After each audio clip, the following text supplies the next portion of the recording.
I'm Nikolai Baraboshkin, and I'm ready to introduce our next speaker, Bartosz Adamczewski, Head of Research Department in IUNA SDI. Dzień dobry, Bartosz. Thanks for coming. How are you? I'm pretty fine. I'm cool. So, yeah. Okay, that's nice. Bartosz, could you share us some details about your work in the research? What kind of problems do you tackle? We're tackling big data plus machine learning with the context of the language. So we're trying to solve language problems and do all things around like finding interesting stuff in sort of scripts and like texts using language.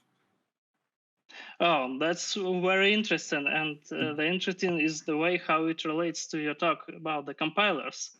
Is it your personal interest or you do some heavy optimization? It's personal. We do optimization. Like I said, we're doing big data. We're doing machine learning and data wrangling as well. So that applies. And some of the knowledge in this talk actually we use day to day. Oh, that looks pretty fun. Well, I guess it's time for us to start. Mm-hmm. To our viewers, please join the Telegram chat of the talk if you haven't done so already. And mic is yours, Bartosz. Okay, thank you. So as you probably see on the screen, the title of my lecture today is Compilers Are Surprising. And this is a story about how Roslyn, the C# compiler, and the backend JIT compiler compile your code and how it leads to some unexpected and surprising results that might ruin your day or you might have fun with it. So a bit about me, we already covered that. I'm a Research and Innovation Director in IUNA SDI. We're tackling big data plus machine learning problems. There's some links to my social places where I sort of hang out. And what we're trying to do is we're trying to sort of optimize things because training and data running take time. So the less time, the better. And some of the things that we do actually are, applied. So this knowledge about compilers apply to our work, and maybe it's going to apply to yours as well. So let's move to the agenda and let's see why this lecture exists. What are compilers? What is a JIT compiler? We're going to cover decompilation tools, and finally, we're going to stick in point 4, which is optimizations and surprises in JIT and C#. So we're going to spend the most time here, and we're going to have the most fun in that point, and then we're going to move to questions if there's some. So there's a couple of reasons why this lecture actually came to be. And one of the reasons that I like to give is the quote by Mike Acton. Mike Acton used to work in R&D in Sony, and now he is the director of Unity. And he was quoted to say that in a real problem space, the compiler can solve about from 1 to 10% of your problem space, which means the rest you have to do on your own. So that roughly translates to a saying that the compiler will not be able to solve all of your performance problems. You will have to solve them yourself. The compiler can only help you in 10% of the time. So that brings me neatly to my thesis about compilers. And my thesis is that all compilers are dumb. It doesn't matter if we're talking about .NET, JVM, C++, LLVM, whatever it is, all compilers are universally dumb. And I'm going to try and prove that to you today.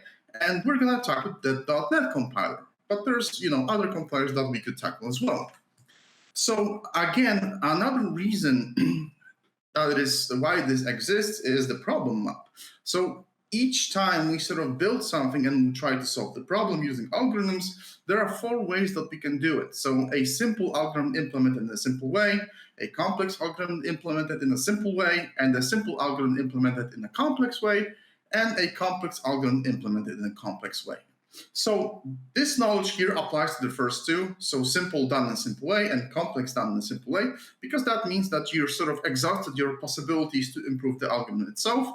And now you're looking for a different sort of solution. So maybe it's going to be simple instructions, but that's going to be convoluted. Maybe you don't want to do it yet. So this knowledge about compilers applies here. If you have like simple implemented in the complex way, simplify your stuff. If you have complex in the complex way, the same thing applies. You still have work to do. Another reason why this lecture exists is to be able to look at simple code and see where you can gain benefits. And this is this sort of, I call it the bomb because it's a very simple code that we can sort of look at. We just have an interface that's going to instantiate the class, and we're going to call a method called add here, right? And this method, depending on how it's structured, if we're going to do 3 times and then multiply by 2, or if we do it in reverse, the performance difference between these two is 20x. So either a method that takes 4 milliseconds or it takes 1200 microseconds. So that's a big difference, 20 times the performance difference between a method where in a small function, things have been rewritten in the opposite order.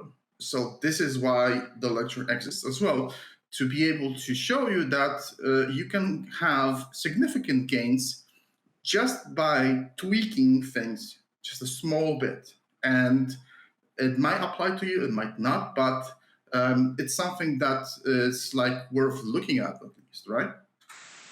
So moving on, what are compilers?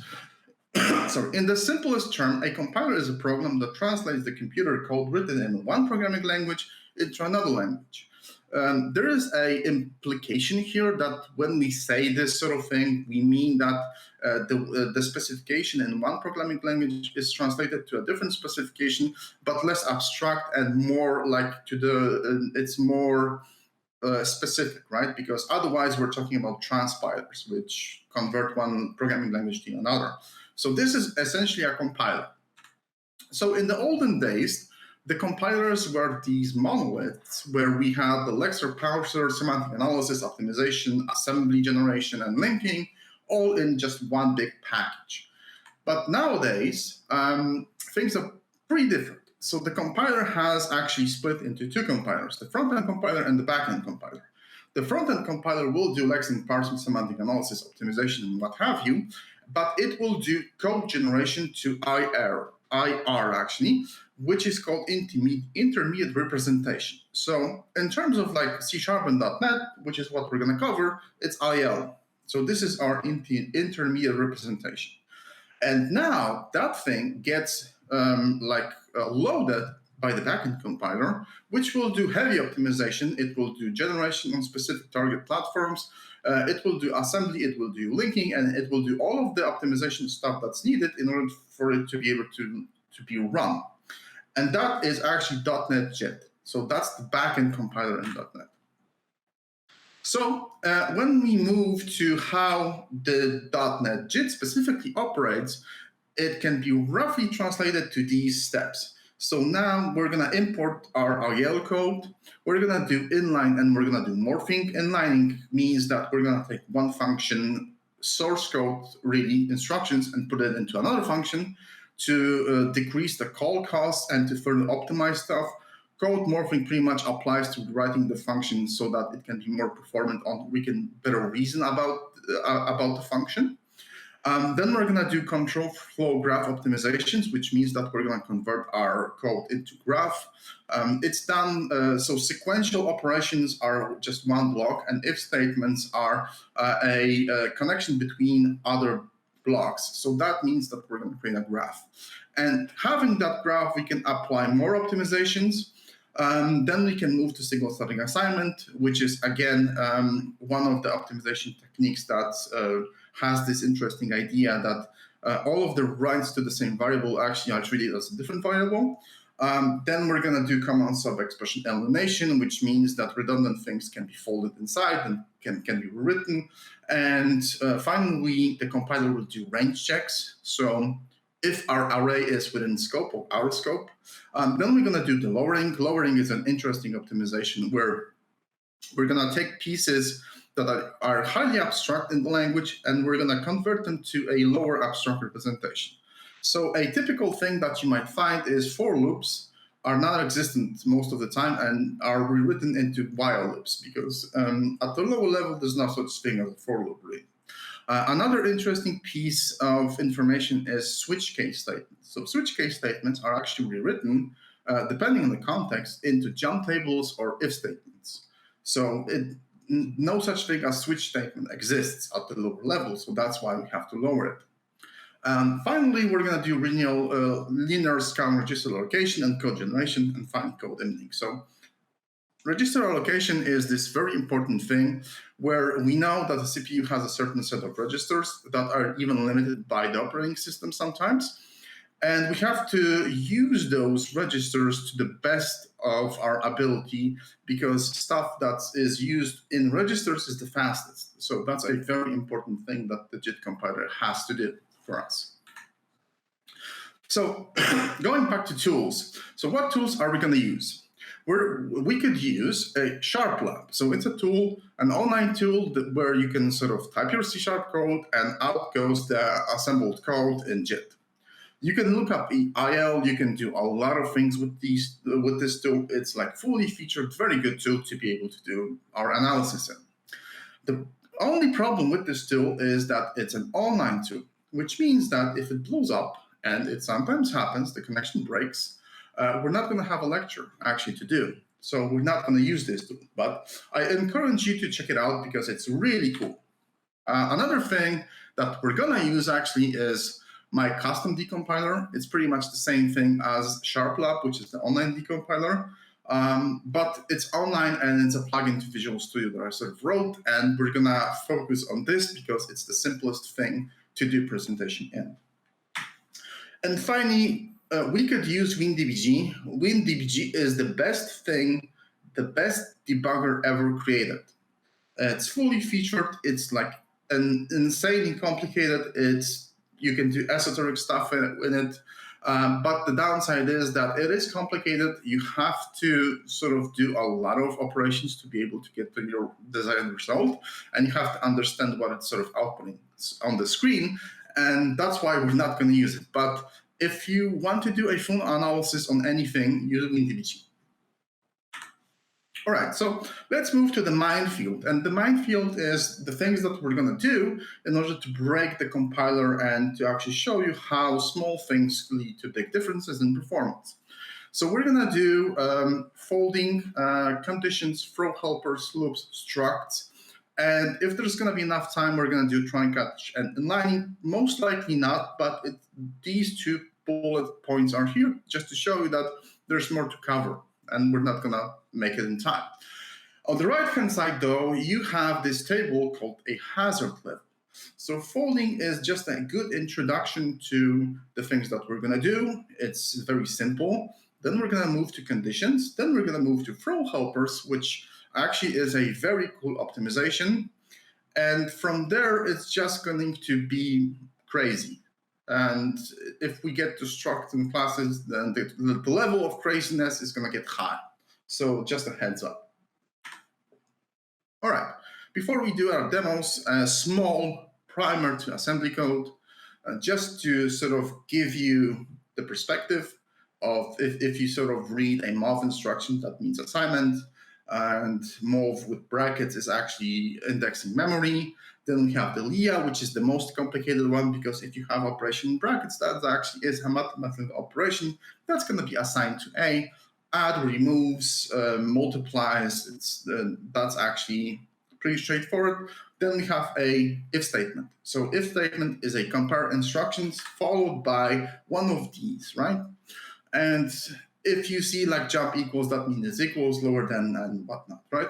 You're not gonna be able to remember all of these, but for now, just remember that less instructions actually is a good thing than more instructions. That's not correct, but as a first assumption, as you're gonna see the code, it's actually a good assumption. All right, so let's move to the demos. And like I said, we're going to be using Visual Studio Code. Let's check out if our thing works. As you can tell, it compiled. It actually has our method. And what's happening now is if I type some code on the left, it's going to get compiled and JIT compiled and output to the right. And I have outputs for .NET 5, .NET 6, for IL, for multiple things to sort of show you, right? So let's start with the simplest thing that we can sort of do. Let's have a function called L that takes an X. And what we're going to do is we're going to do let's do X times 2 times 2 times X. As you can tell, we generated some code. Not a big deal right now. So let's try and explain the code. So we're going to move X to this register, and then we're going to shift by 2, and then we're going to return. So why are we shifting by 2? Because multiplication by 2 is shifting to left by 1. And we have 2 multiplies like that, so we're actually shifting by 2. So that's cool. That worked. And if I add more multiplies like that, for this sort of type of const, I'm going to get this optimization, which is pretty neat. It's nicely packed. It's going to be fast, right? So let's now rewrite this in the opposite order. So let's do X times 2 times 2 times 2, and let's see what's going to happen. As you can tell, it's slightly different this time around. So we're not going to shift, we're just going to add. So we're going to continue adding, right? And if I add more multiplies here versus more multiplies here, what is going to happen is I'm just going to be shifting here and adding here. So this already should tell you that over time, depending on the operation that we're going to do here, those optimizations that are on the left, which means the left fold, are going to be more optimized than those that are on the right-hand side, which is the right fold. And there isn't really a reason why this happens. There kind of is a reason. I got an explanation for that. It's because of the checked versus unchecked environments, but most of my tests actually concluded that it shouldn't matter, and the optimization should be applied pretty much the same universally. Maybe there's some esoteric target that .NET platform targets, and we just cannot do this optimization. But this already is interesting for one reason alone. It will tell you that order of operations actually matter, although from the user's perspective, it should not. So simple things like that can have tremendous difference in performance. So let's now move to something more complicated. So let's discuss if statements, because if statements are counterintuitive in .NET most of the time. So if we have a function called if x equals, for example, 1, then let's return 1. Otherwise, let's return 2. A very simple function. We have to actually return something from this function. And now, behold, we have some assembly code again. And we have our first condition. So what's happening here is we're going to compare x with 1. And if x is not equal to 1, then we're going to issue a jump and return 2. So as you can probably tell, what happened here is that this condition is the opposite of what we wrote. We wrote if x is equal to 1, then jump to this block, otherwise return this block. But it didn't happen like that. It happened actually in reverse. So the compiler rewrote our if statement to mean something else. Although the result is going to be the same, but it means slightly different things, right?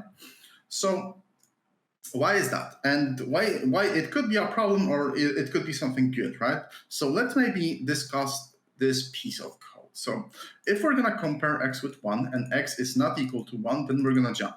So what this means is that we're not going to go for this instruction or this instructions. We're just going to jump here. So it's something like a go-to statement, right? Almost. And jumps like that are not free. They're actually more expensive than you would, for example, go down in these instructions, right? There's this piece that is called a branch prediction. It's like speculative analysis on the CPU, a small piece on the chip which decides if this is going to be taken or not taken, and how should we sort of schedule instructions ahead of time to be able to solve the problem in the most efficient way. So that is another addition that actually makes this more complicated. But even though if this would be always taken, the jump is not free, which means that the compiler treated this here, so this return here, as something most likely to happen because it put this block on a hot path. The hot path means that we're not going to jump anywhere in code. We're just going to go through instructions from top to bottom. And this happened here. But that, as you can probably tell, that could be a problem because most of the time, if you see .NET APIs, .NET source code, C# source code, and the PCL source code, those methods are based on low trust, which means that if you have a function and you have some arguments, and the arguments are usually validated like that. So there's a validation piece of code which will validate the method and then do its stuff. Which means that we're paying the cost of validation here, right? Because we're not gonna be here most of the time. Most of the time, we're just going to execute the method from top to bottom. But we're putting this on the hot path, which is a problem. Another problem is that if we're going to do that, so if we're going to add another condition and now return free and say that this actually does something, right, meaningful. Let's just say that it's going to increment a bunch of times and, for example, return X. Then this is a piece of code that we want to execute, and this is a validation code that is like returning like status -1 or returning an error message or a warning or things like that, right?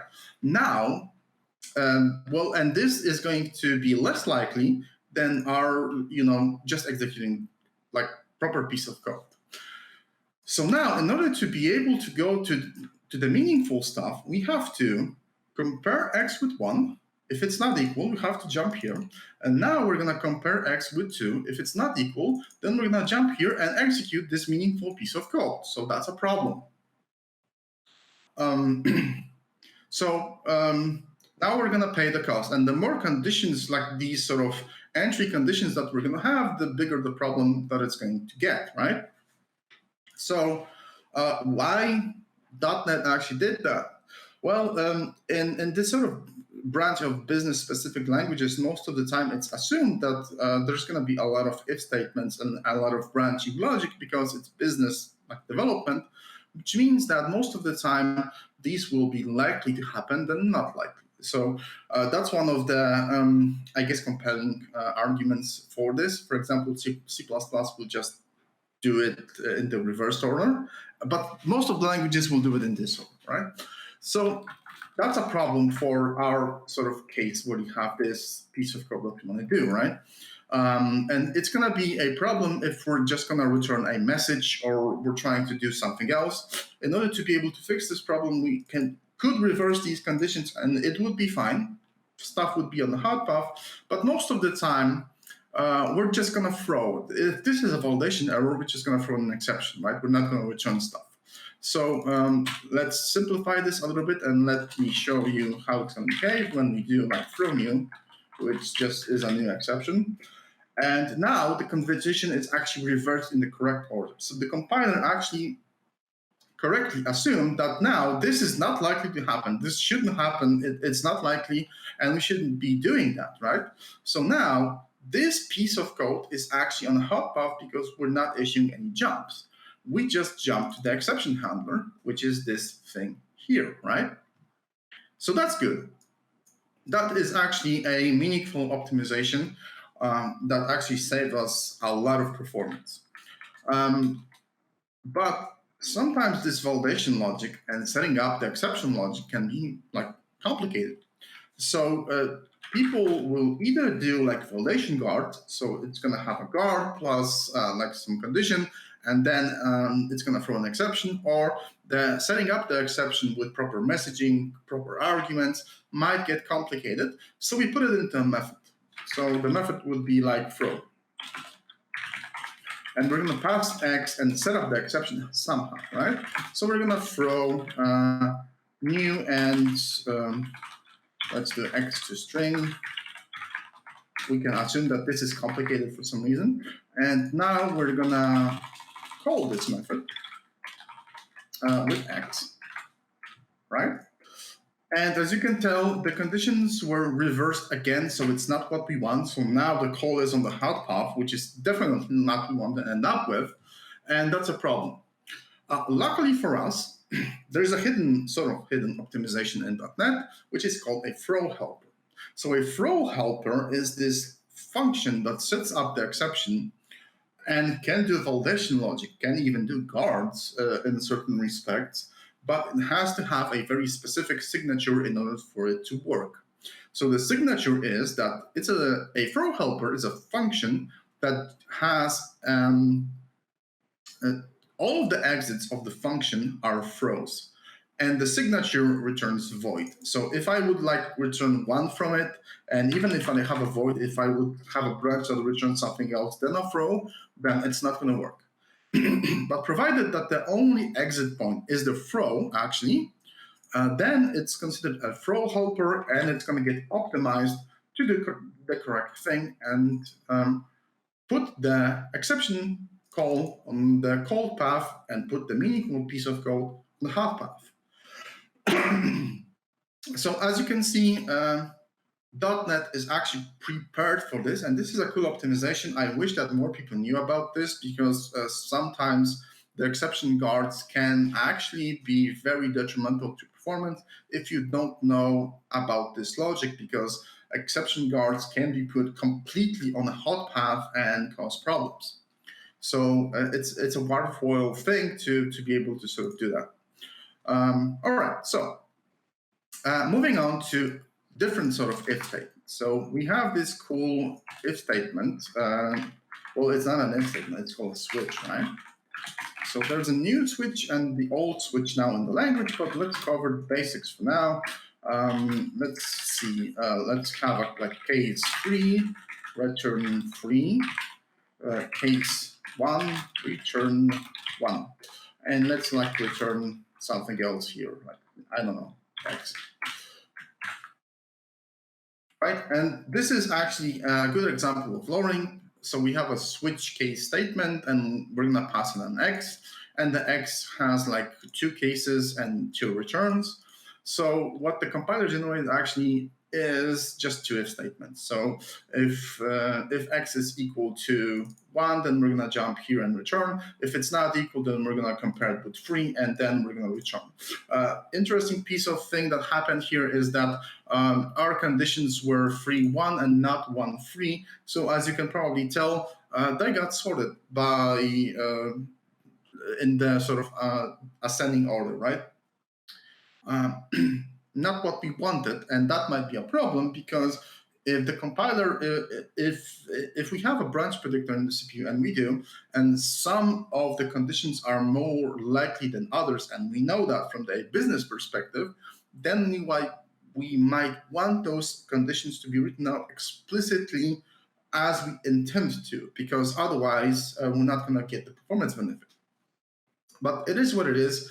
It's a simple thing like that. And the switch case actually construct is very powerful for a lot of reasons. So if we just have 2 conditions, it gets lowered to just 2 if statements, right? But let's add another case. Let's like do case 2, return 2, unsurprisingly. And now this big block of code got generated, and it's not really scary code. Let me like walk you through this. So now what happened is that we have 3 conditions. Instead of like doing if statements and checking if this is correct and jumping somewhere else, what the compiler generated is actually something that we call a jump table. So we're just going to issue a single jump. We're not going to check any conditions at all. So what actually happened in like pseudocode or C++ code, if you will, is that we generated a bunch of like labels that look like this. L2 return 2, and then we're gonna go 1 return 1, and we go to jump table that's indexed by X. And of course, this table had to be sort of like created ahead of time somewhere else, right? And these labels can be put into this table. So now the table actually contains addresses to be able to jump to.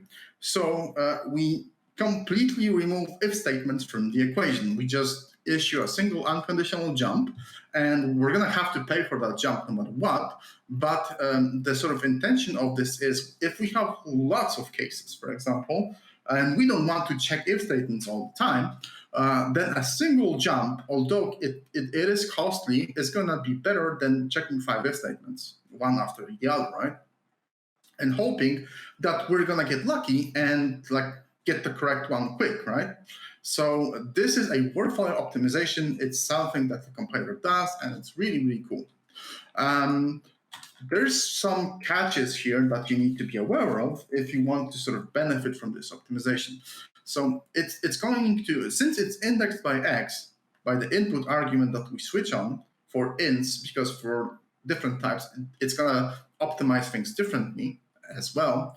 But since it's indexed by X, what we sort of have to do is we have to generate a table that covers all of these, right? So if I'm going to have something like 30 here, then that means that I need to generate a table which has a capacity for 30 elements, and only 3 will be occupied because the rest is not in the, doesn't cover the case statement. So again, the compiler sees that, and what it will do is it will resort back to if statements, which is, again, another worthwhile optimization. It's actually done in the Roslyn C# compiler, not in the JIT compiler, but nevertheless, this is an interesting optimization of the compiler. That it's interesting to know that this can sort of happen, and if you have if switch statements, you can sort of benefit from knowing all of these things, right? All right. So let's now move to a very important topic, which is called loops. So let's create a simple loop, just to show you how we should go through the assembly code and understand it. So I've created like a very, very, very simple loop, which looks like that. So as you can tell, this is a jump up, as noted by the arrow. And our loop code is actually here. So this is how we loop. So this is assigning I to the index, the correct index. This is incrementing I, and this is checking if the I is still within the sort of respected bounds. And if it is, we're gonna do the jump, and we're gonna do it how many times we sort of want. So it's like demoed by this condition, right? All right. So very simple thing. No big deal, right? Very simple loop. Let's do a different thing. So most of the time, if you have like loops, lists, enumerables, other things, there are actually properties of global fields. Very rarely there are like arguments. So let's create a new int of like 100. So now this is a global field, and we have our method m, and as you can probably tell, it got more complicated. For various reasons, it got more complicated, and now we have actually an exception here as well, because our loop starts here. So this is our loop effectively, and as you can see here, we have a hidden if statement that got generated, and that if statement is actually checking on each iteration if this index I is actually within the bounds of this array. So we generated something that we can call a range check on each iteration. So that's going to cost us. So that's a hidden cost that we sort of have to take right now. And this is a problem. This could be a problem depending on the complexity of the loop. So how to sort of deal with this, right?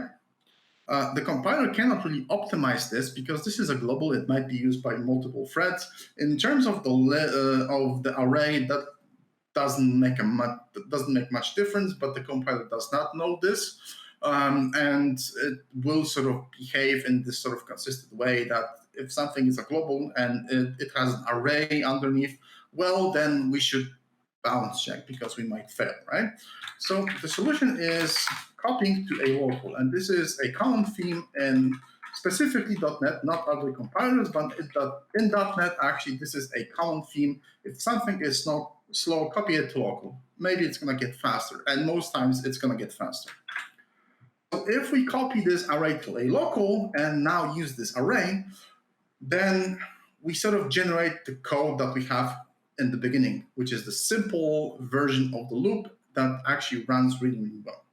So we just remove that condition just by copying stuff to a local variable.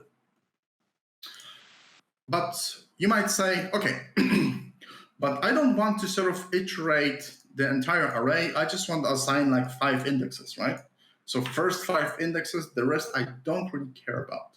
And now we're gonna like go smack dab to the same problem again, because, well, how can we tell if the array is like bigger than 5 elements? Maybe it's not. Although we have it here, but the compiler will not reason about this. So if we do this, it's going to generate a massive block of code, but don't be afraid. This is actually an optimization that just happened in front of your eyes. This is a technique that is called loop cloning, because it generated actually not 1 loop, but 2. This is another loop here. So we have, instead of a single loop, we have 2 loops. And why is that?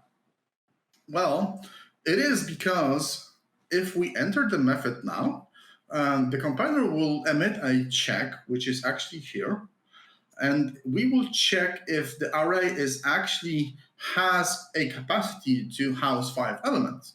If it doesn't have the capacity, then we're gonna jump to a loop, which will check on each iteration if we're out of bounds, because the compiler knows that in this case, we're gonna be out of bounds sooner or later, right? So we have to throw the exception.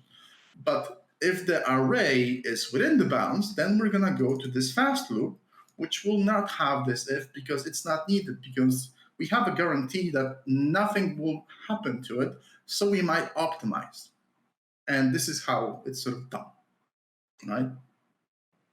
So, okay, so this is actually an optimization, and it's a worthwhile optimization. It's a very good optimization.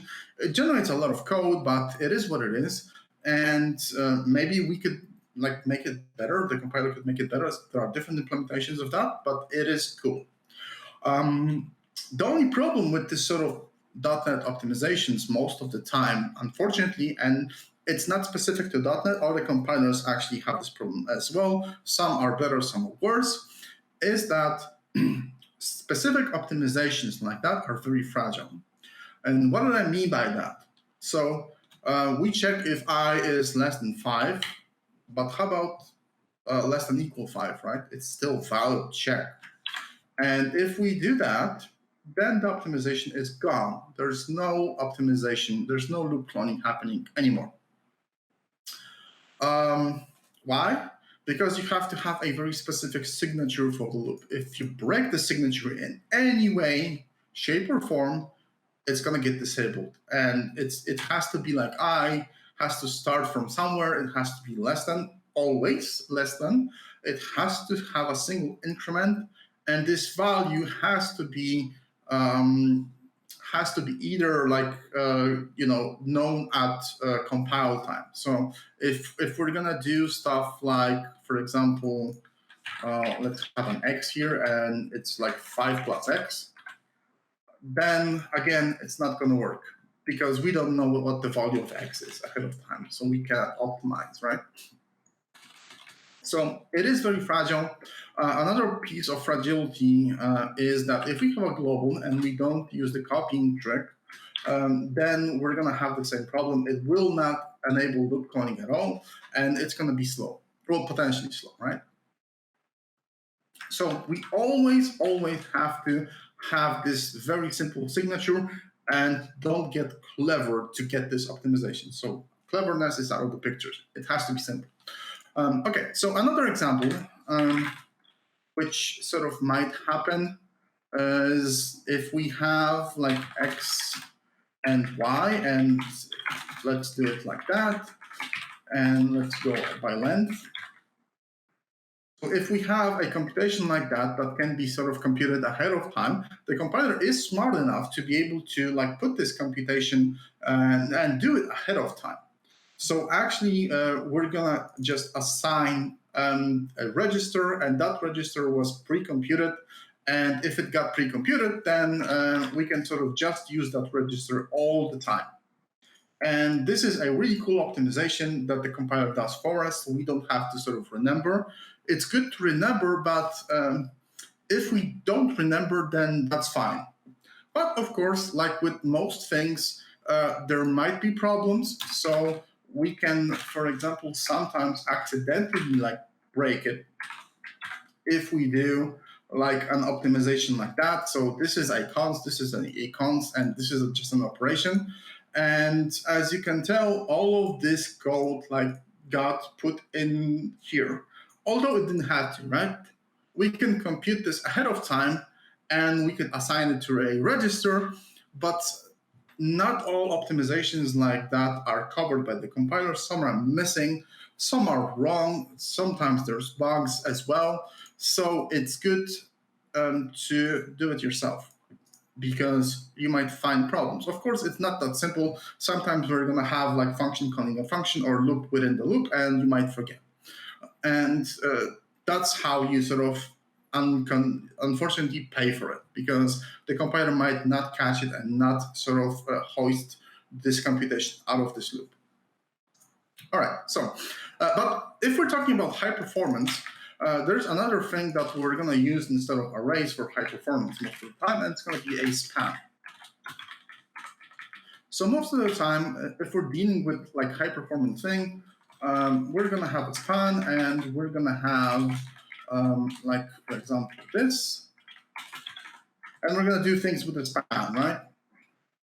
So the span has this this sort of quality that if we have this span here, then, well, it's cool. But if we're going to do like 10 things, then it's not going to issue any loop warning, because that optimization is not turned on for spans.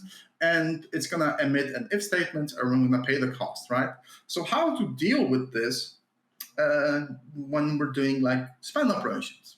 So for spans, we have to actually tell the compiler or give it a hint that it's all fine and you can sort of optimize this, and how to do it, right? The span can have slices, so we can look at a different memory region of that entire span, and if we sort of slice it to the items that we want to sort of cover, then the compiler should sort of remove this optimization. So let's do this, and let's now jump here. And as you can tell, there's no hidden if statement here anywhere, because we sort of sliced it to the correct size of this loop, and now it's sort of, we're good, right? There's no problems. So in terms of spans, this is again a worthwhile sort of optimization to have. And if you're dealing with like copies, so one span is copying stuff from the other span, and there's like loops within loops, and sometimes that can happen. Again, slices are your friend, and like hosting stuff from loops is your friend again. And all of these things are sort of interesting. Okay.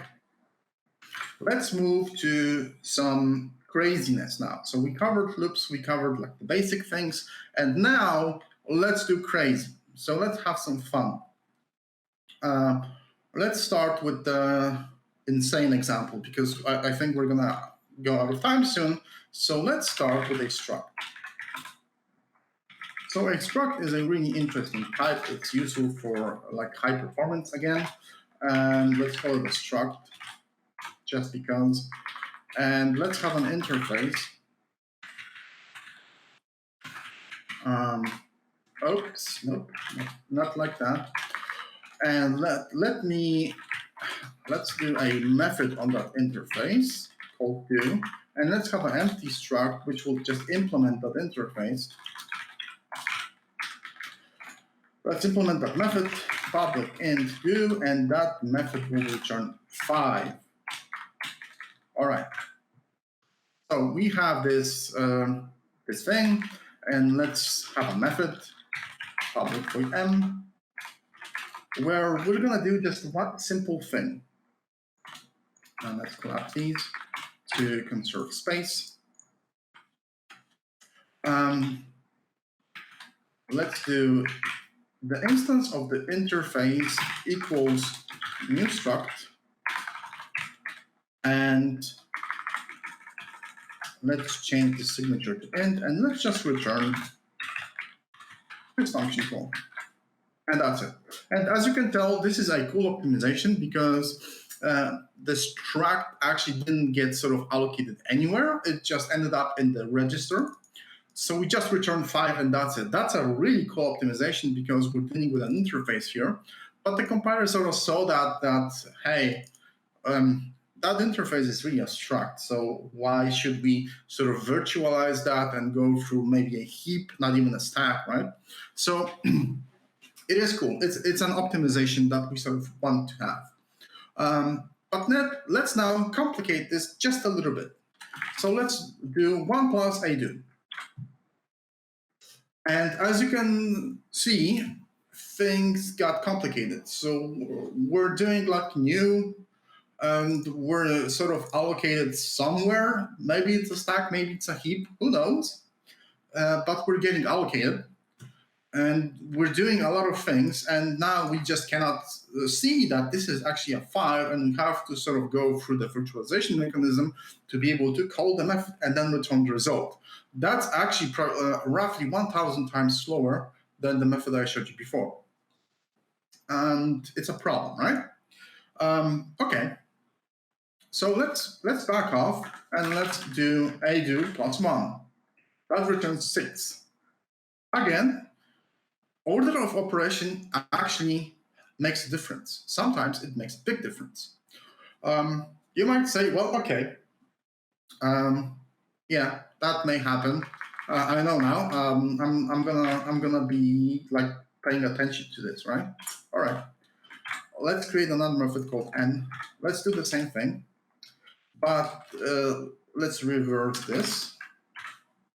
And as you can tell, pretty much, one returns a const, the other one has to go through this virtualization mechanism. All right. Let's switch places. Let n be here and n be here. And let's save. And it broke 2 methods at the same time. So this doesn't return a const, and this doesn't return a const either. Why is that? Because we sort of cached this. So actually what the compiler did is actually create a placeholder for this struct, because this struct just has a method in it, and it's going to use that placeholder here as well. So it's going to load it, and then it's going to call the function on this.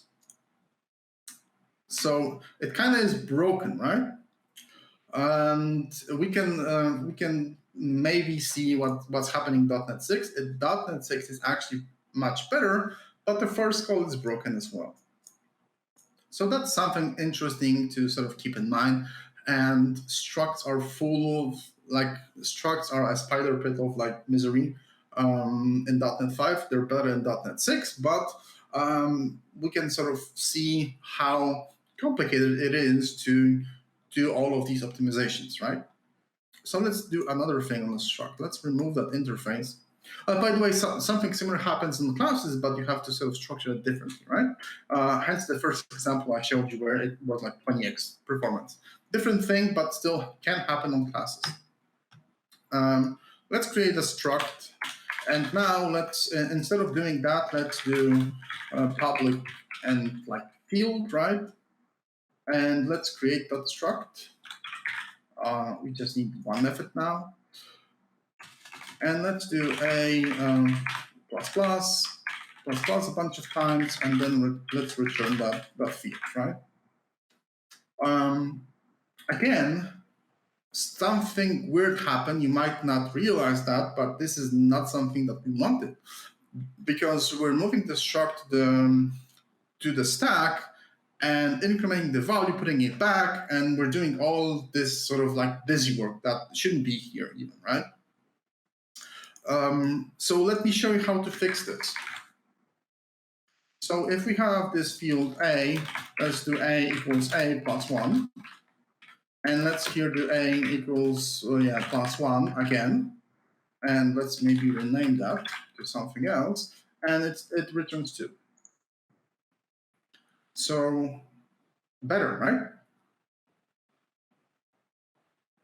And you might wonder how much better. If we would do it in the loop, and the loop would have like certain amounts of iterations, it would be 1,000 times better most of the time. Again, something to keep in mind. So let's dump this version because this version is not cool. Let's just use this one. So let's have a bigger struct. Not do, B. Pretty cool. Nothing really bad happened, right? Oh, we broke it. Well, we didn't, but something happened and it's bad now, right? Now the struct actually goes through an initialization phase and has to sort of like zero memory, assign stuff to the stack again, and then it has to put the stuff on the stack. So big structs are actually always going to end up on the stack currently in the current implementation. So you have to sort of keep that in mind. But now you may wonder, it's probably because it's too big, right? The size is the problem here. Well, it's not. And there's a reason. There's actually a good explanation for why. It's not the size that matters here, but the amount of fields. Now it's like pretty much smaller, right? But we're still ending up on the stack. We're not going through registers. And it's because the amount of fields actually matter to the stack more than the size actually matters to the stack. So that is something to sort of keep in mind, right? And since we're almost out of time, let me do something else because I had more examples, but let's check sort of the performance differences. And the first example that I showed you was just bounce checks versus not bounce checks. Surprisingly enough, if we emit an if statement, the code runs faster, which is a surprise, right? But that's not the full story. Compound assignments we didn't do, but loop hoisting we did do. So that is actually 2 to 3 times faster in this simple example. The more complicated the example, the more performance you're going to get. Then let's move to the struct. And as you can tell, it's like, I don't know, 10 times faster, that increment versus the stack version. Then let's move to the virtualization, which was the example that completely broke the struct at the beginning. That's like 10 to 20 times faster sometimes. And when I give these like lectures, talks on various topics around compilers, there's this quote that ends up happening almost universally all the time. So someone on Reddit, Facebook, or Twitter, when I sort of post my stuff, will say the following thing: .NET will fix all of the performance problems. So like my graphics that I make, my slides that I make, my lectures that I give are going to be outdated really soon because .NET 6 is on the way, right? So it will definitely fix all of the problems, and now we shouldn't care about how compilers work and what they do because problems will be gone, right? Let's put that to the test. So let's do bounce checks again. And as you can tell, on .NET 5, it was kind of broken because .NET 5 doesn't have loop alignment, .NET 6 improved, and 4% difference between having a hidden if statements versus not having one. Now structs. Same thing happens in .NET 5 versus .NET 6. The virtualization. Actually, the virtualization is improved in .NET 6. But let me sort of ask you this before you ask me questions. Do you really believe that .NET 6 is going to fix all of the problems that I just showed you? Because we switched a bunch of times to .NET 6 and not much improvement was there, right? And do you honestly believe that I'm not going to find more problems? Because usually compiler optimizations means more source code in the compiler, which means more surface area to cause bugs, problems, and things like that. But with that in mind, like out of time, probably I have like 5 minutes, so I'm gonna take questions if there's some.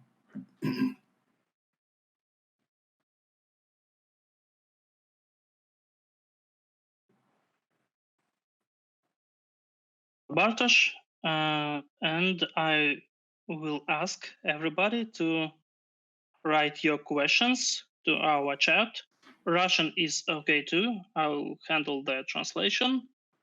So please, anybody?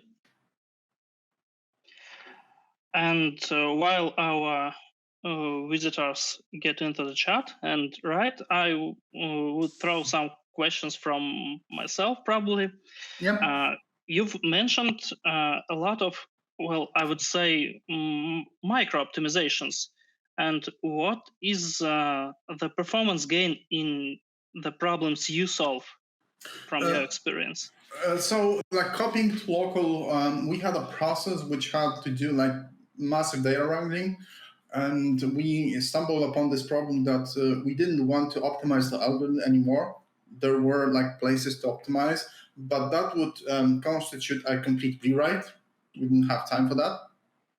And we used like a bunch of interfaces for collections. So what I try to do is I try to like explicitly virtualize, use arrays all of the time, use spans all of the time, copy stuff to local, and actually look at the generated source code and like rewrite things in the correct order, for example. And that gave us like 50% performance increase. So the process that took 8 hours took 4. Mm-hmm. Well, that looks pretty reasonable. And by the way, we have the first question in chat. What is the reason why x times 2 times 2 times 2 not optimized versus 2 times 6 times, 2 times 2 times 6? So I showed you 2 examples. So the first example, which is actually the more meaningful one, is this here. So we have multiplication in the reverse order, and we're gonna pay the like insane cost of that, right? So this is an example of inlining, actually.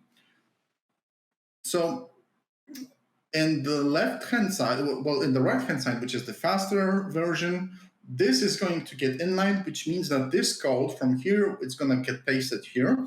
And the compiler now can sort of reason about these methods more. And it will sort of determine that these are consts, and this can be folded. And hence, this is going just to like collapse to a very simple operation.